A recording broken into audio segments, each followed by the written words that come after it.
Operation. Now. I mean, to be on that cutting edge of technology is so alluring to me.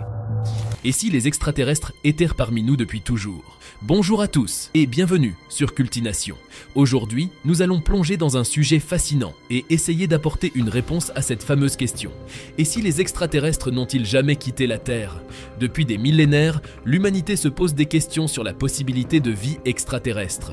Des pyramides d'Égypte aux lignes de Nazca, en passant par les récits d'observation d'OVNI, les indices semblent nombreux. Mais si, au lieu de simplement nous rendre visite, ces êtres n'avaient-ils jamais quitté la Terre? Aujourd'hui, nous allons explorer cette théorie captivante, examiner les preuves et témoignages et discuter des hypothèses scientifiques et sceptiques. Préparez-vous à remettre en question tout ce que vous pensiez savoir sur les extraterrestres. Installez-vous confortablement, abonnez-vous, activez les notifications pour ne rien manquer et allons ensemble dans cette aventure. Commençons par les incompréhensibles. Pyramides égyptiennes. Juste à la sortie du Caire, à Gizeh, se dressent les célèbres pyramides d'Égypte. Ces monuments impressionnants ont été construits il y a plus de 4500 ans pour servir de tombeau aux anciens rois et reines égyptiens. Mais la construction de ces pyramides demeure toujours un mystère pour nous. La plus grande d'entre elles, la Grande Pyramide, est faite de millions de pierres taillées avec une précision étonnante, chacune pesant au moins 2 tonnes. Même avec nos technologies modernes comme les grues, reproduire une telle prouesse de construction reste un défi immense. Et c'est bien là où le mystère s'intensifie. Est-ce vraiment les Égyptiens qui sont derrière ces constructions gargantuesques? Les pyramides semblent être alignées avec les étoiles de la ceinture d'Orion et avec plein d'autres détails qui font beaucoup pour une coïncidence. Certains pensent que ces pyramides pourraient être l'œuvre d'êtres venus d'ailleurs, surtout parce qu'elles sont en bien meilleur état que d'autres structures construites beaucoup plus tard. Mais comme depuis des milliers d'années, nous n'avons que des spéculations. Les preuves rassemblées indiquent que les pyramides sont bel et bien des réalisations humaines. Bien que nous ne sachions pas exactement comment les anciens Égyptiens ont réussi à les construire aussi rapidement, il est clair que cela a nécessité le travail acharné de milliers de personnes. Les lignes de Nazca Sur, un plateau sec et élevé, à environ 300 km au sud-est de Lima, se trouvent plus de 800 longues lignes blanches gravées dans le désert péruvien, apparemment sans motif apparent. Elles se mêlent à 300 formes géométriques et 70 représentations d'animaux, telles qu'une araignée, un singe et un colibri. Les lignes les plus longues s'étirent en ligne droite sur des kilomètres, tandis que les formes les plus grandes couvrent près de 360 mètres de large et sont mieux observées depuis le ciel. Ces dessins de Nazca, comme on les appelle, ont environ 2 millénaires et sont souvent cités comme des preuves d'une intervention extraterrestre en raison de leur âge, de leur taille, de leur visibilité aérienne et de leur mystère. Ce qui rend les géoglyphes de Nazca si remarquables, c'est leur taille monumentale et leur précision géométrique, même lorsqu'ils sont observés du ciel. Certains des dessins les plus célèbres inclut des figures comme l'araignée, le colibri, le singe, le condor et de nombreux autres animaux, ainsi que des formes abstraites complexes. Certains géoglyphes mesurent jusqu'à 370 mètres de longueur, ce qui a incité de nombreux chercheurs à se demander comment les anciens Nazca ont été capables de créer de telles œuvres d'art à une échelle aussi grande, sans vue d'ensemble depuis le sol. La question même de l'objectif de ces géoglyphes demeure l'un des plus grands mystères. Plusieurs théories ont été avancées au fil des ans, allant de leur utilisation dans des rituels religieux à des calendriers astronomiques sophistiqués. Certains chercheurs pensent que les géoglyphes étaient des repères pour les chemins rituels ou des points de repère pour les voyages dans la région, tandis que d'autres spéculent qu'ils étaient liés à des croyances cosmologiques ou à des pratiques agricoles, peut-être utilisées pour honorer les dieux ou pour appeler la pluie. Une autre énigme entourant les géoglyphes de Nazca est leur âge. Bien que leur datation soit sujette à controverse, on estime généralement qu'ils ont été créés entre 500 avant Jésus-Christ et 500 après Jésus-Christ par la culture Nazca. Mais d'autres pensent qu'il s'agit d'œuvres encore plus anciennes, remontant à des millénaires plus tôt. La région du désert de Nazca, avec son climat aride et sa géologie stable, a permis à ces dessins de survivre pendant des siècles, préservant ainsi une fenêtre sur le passé ancien de la région. La certitude de certains experts, Bon Lazare, David Grush, Edgar Mitchell, Gordon Cooper, Dick Slayton, Brian O'Leary. Dans l'une de nos précédentes vidéos, nous avons parlé de Bob Lazar. C'est un drôle de gars qui prétend avoir été mêlé à des trucs extraterrestres dans les années 80. Il balance qu'il a travaillé en tant que cerveau scientifique dans le coin obscur du secteur 4, juste à côté de la fameuse zone 51.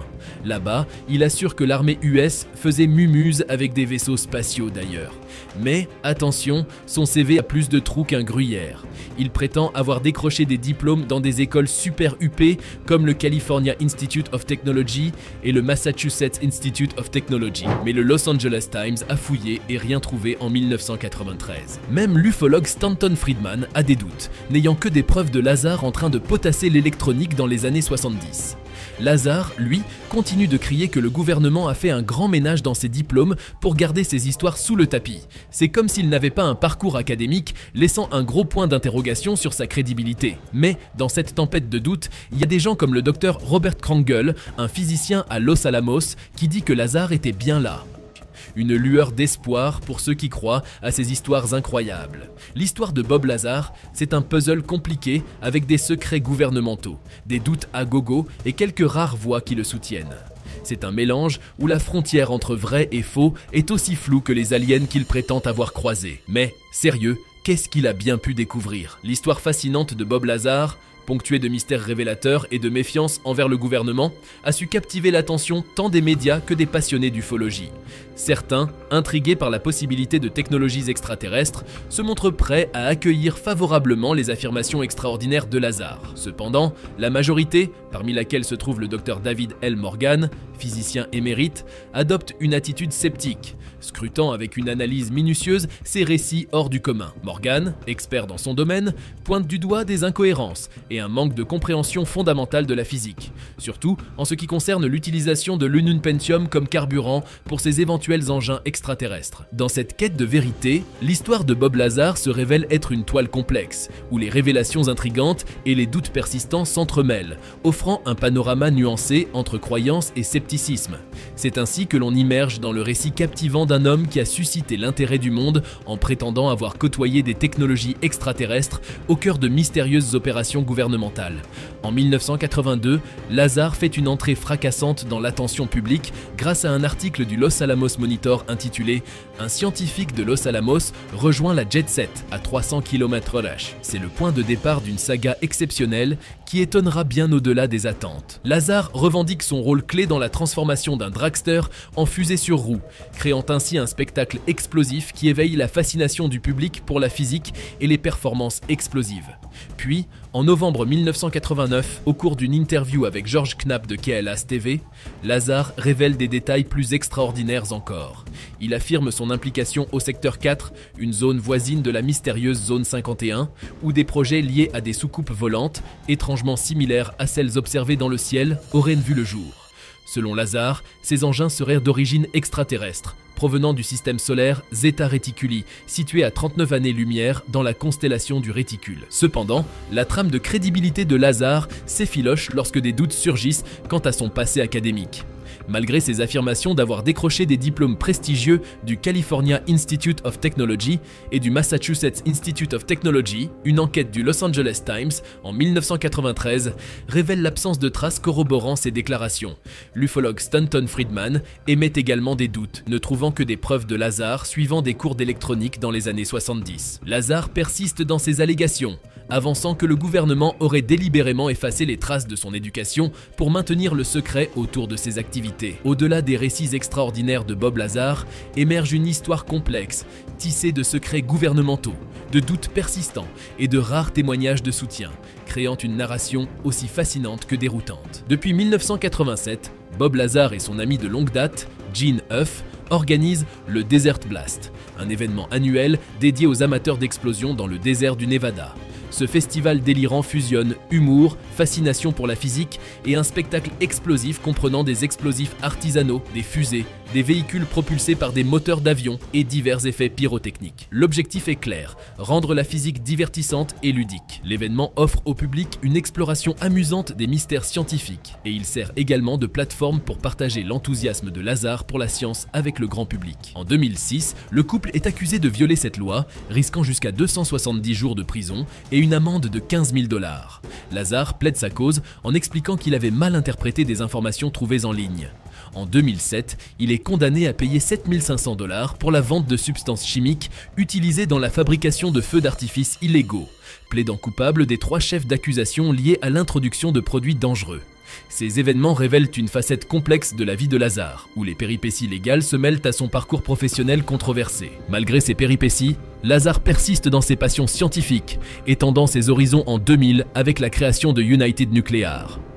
Initialement basée au Nouveau-Mexique avant d'être transférée au Michigan, cette entreprise propose une variété de produits, du minerai radioactif aux puissants aimants, en passant par des curiosités scientifiques comme l'aérogel et divers éléments chimiques.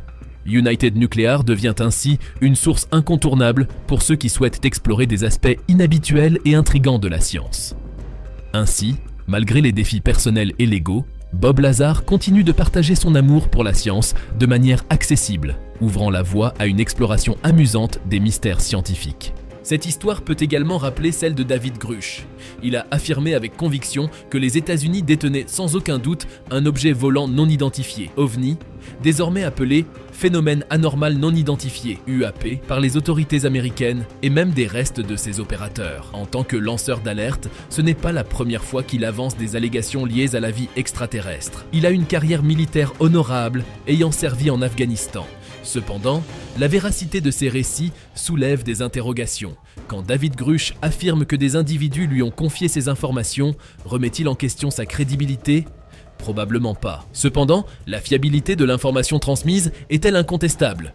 Aurait-il pu être manipulé par des individus astucieux cherchant à tirer profit de son témoignage au Congrès ?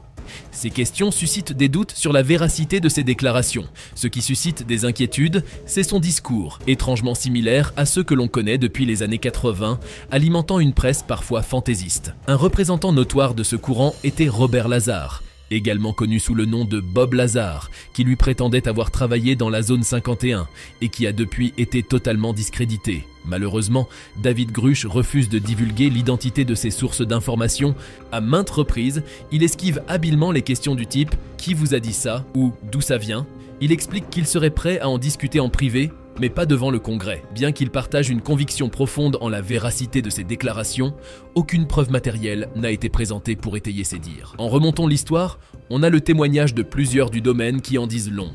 Par exemple, en 1971, Edgar Mitchell, devenu la 6e personne à marcher sur la Lune, a passé le reste de sa vie convaincu que les extraterrestres nous observent et sont ici depuis un certain temps. Il a affirmé une fois que des extraterrestres épris de paix avaient visité la Terre en mission pour sauver l'humanité d'une guerre nucléaire et a suggéré que le Vatican connaissait la vérité sur l'existence des extraterrestres.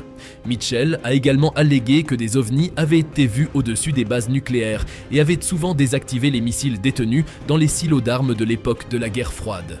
L'homme de l'espace croyait fermement que le gouvernement américain avait dissimulé le célèbre incident de Roswell en 1947, lorsqu'un disque volant se serait écrasé près d'une petite ville du Nouveau-Mexique.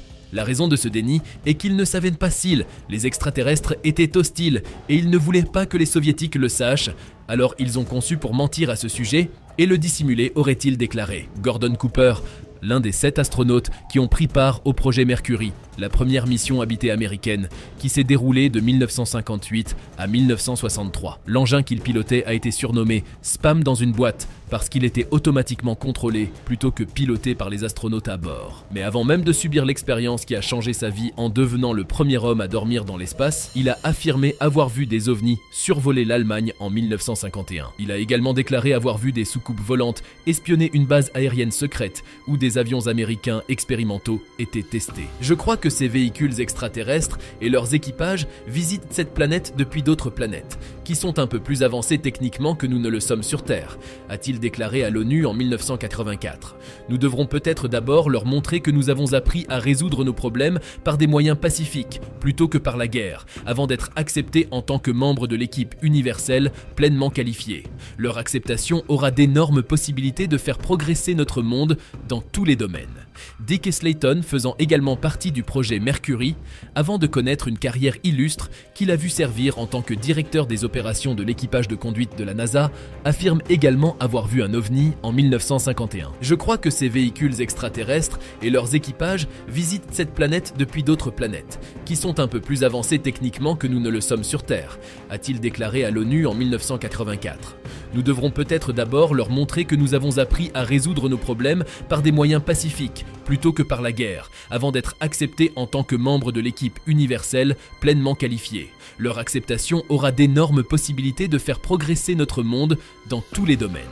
Dick et Slayton faisant également partie du projet Mercury, avant de connaître une carrière illustre qu'il a vu servir en tant que directeur des opérations de l'équipage de conduite de la NASA, affirme également avoir vu un ovni en 1951. Cela ressemblait à une soucoupe assise à un angle de 45 degrés, a-t-il déclaré dans le Daily Star.